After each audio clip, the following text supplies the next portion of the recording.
The assessment, therefore, for this unit obviously lends itself to a work-based assessment model. So therefore, an assignment or project brief will go up to effectively try to establish, determine, deliver, and gain evidence of the practical application of the core elements within the unit, and effectively give an appreciation to how a particular project can be worked and managed in context, particularly within the students' organisation or one that they're familiar with. So, effectively, the rationale for that is the practical-based aspect of that assessment model that effectively, on an ongoing basis, creates a dedicated and a disciplined learning experience. So in relation to structure and content, effectively, we're looking for, within the assessment, there will be a strict sequence and consequence in relation to the criteria that is used in the establishment of the assessment itself. Now, we look at fundamental areas of marketing management. We look at contemporary areas, and I'm talking here now about what will actually be assessed, the question you'll be asked.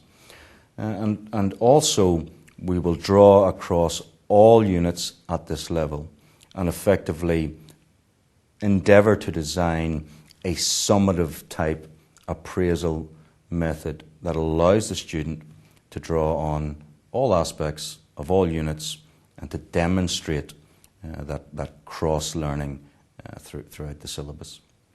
Now, in relation to the imperatives relative to what must happen in any presentation from any student, and therefore it's very, very important that as tutors we get this across, is a number of things are published in line with the assessment itself.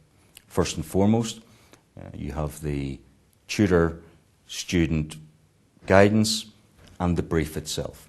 Very, very important document, and one that you must take on board, fully absorb, and fully establish that there's no give or take, that there's no misunderstanding, and there's no misapprehension about the content within that brief and the direction and the focus that the brief will give you.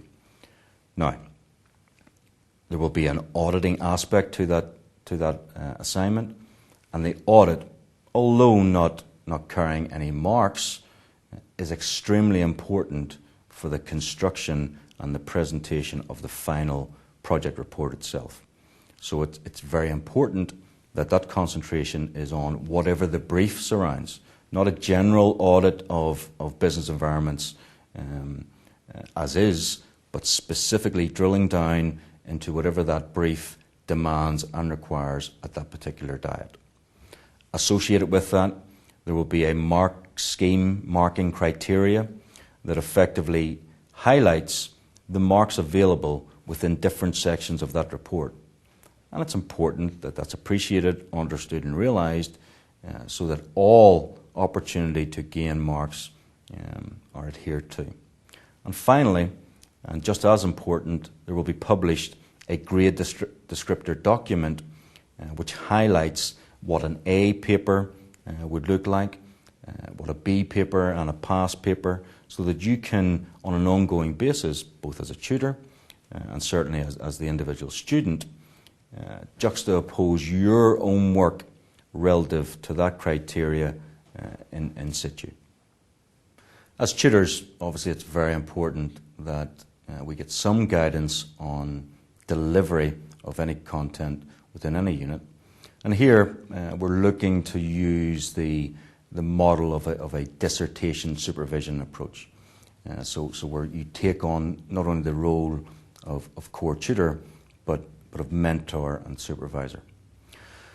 Now, in relation to that also, we think it is very key that there is a disciplined induction undertaken at the beginning of each unit. Because you will find, and experience tells us, that not every student will be suited to undertake this particular unit, maybe at this particular time, given experience or opportunity or any aspect in relation to gathering important information. So it's key and core that induction is disciplined, is deep, and highlights not only the good points, but the potential pitfalls and the extent of the undertaking that needs to be given to this unit. Now, in addition to core tuition, where you'll design your own sessions relative to key content that we have highlighted for you in these particular sessions, I would also suggest tutorials in small groups that break up the normal 10, 12, 14-week programs that you run will certainly get greater engagement, will allow for collective knowledge collaboration, and certainly will aid the student in the construction of their assignment going forward. Now, how are we going to pass this thing? So the key success factors for myself and the examining team are effectively fourfold. First and foremost, you heard me referring earlier to this brief. The brief, in effect, is the question that the student's being asked. And that's the question that we must answer. We don't want to answer a question that we would love to have been asked. We must answer the specific question that's housed within the brief. Secondly, you will have went to a lot of trouble to collate and gather information and evidence. Make sure it's presented in a coherent fashion via the audit and referred to in different critical evaluation sections of the assignment itself.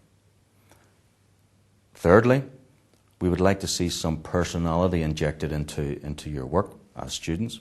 And to do that, that's where the primary undertaking comes into its own.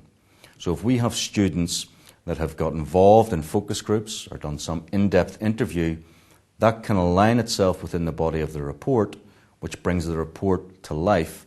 And again, appended material will allow the assessor to see how the student progressed relative to real-life conversations or transcriptions.